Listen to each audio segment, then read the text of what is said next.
Hello बच्चों, कैसे हैं आप सब लोग। आशा करती हूँ आप लोग बिल्कुल ठीक होंगे और मैं भी बिल्कुल ठीक हूँ। मैं हूँ आपकी हिंदी व्याकरण की अध्यापिका, मेरा नाम है सोनम खान। आज पढ़ेंगे हम पाठ नंबर 17 जिसका नाम है वाच्य यानी वॉइस। तो आइए बच्चों पढ़ना शुरू करते हैं। क्रिया के उस रूपांतरण को वाच्य कहते हैं जिससे यह पता चलता है कि क्रिया का मुख्य विषय कर्ता है, कर्म है या भाव। नीचे दिए वाक्यों को ध्यानपूर्वक पढ़िए एवं समझिए। शालिनी पत्र लिखती है। क्रिया यहाँ बच्चों कर्ता के अनुसार है। शालिनी से पत्र लिखा जाता है। यहाँ क्रिया कर्म के अनुसार है।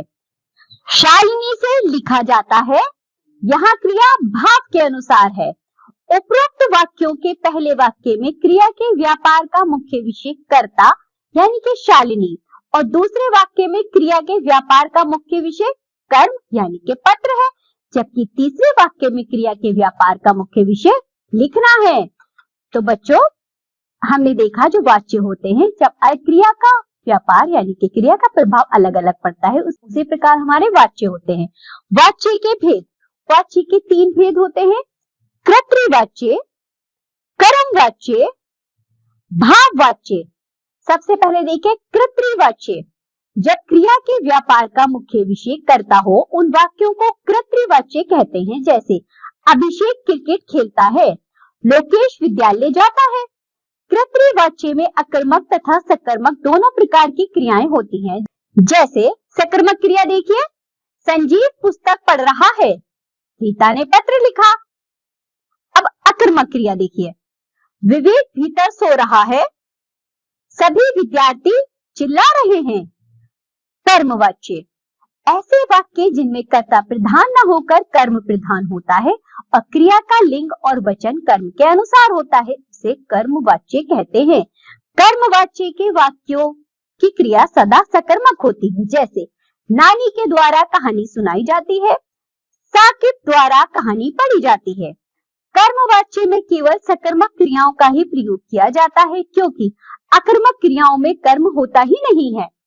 भाववाच्य क्रिया के जिस रूप से ये बोध हो कि वाक्य का उद्देश्य कर्ता या कर्म नहीं है बल्कि क्रिया के भाव की ही प्रधानता है, उसे भाववाच्य कहते हैं।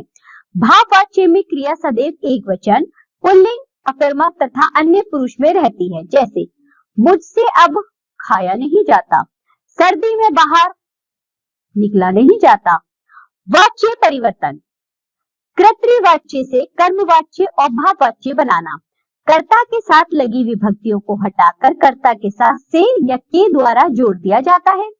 क्रिया को सामान्य भूतकाल में बदल दिया जाता है, फिर उस परिवर्तित क्रिया का काल, पुरुष, वचन और लिंग के अनुसार बने रूप को जोड़कर साधारण क्रिया में परिवर्तित कर दिया जाता है। देखिए जरा किस तरह कर्तृवाच्य और कर्मवाच्य।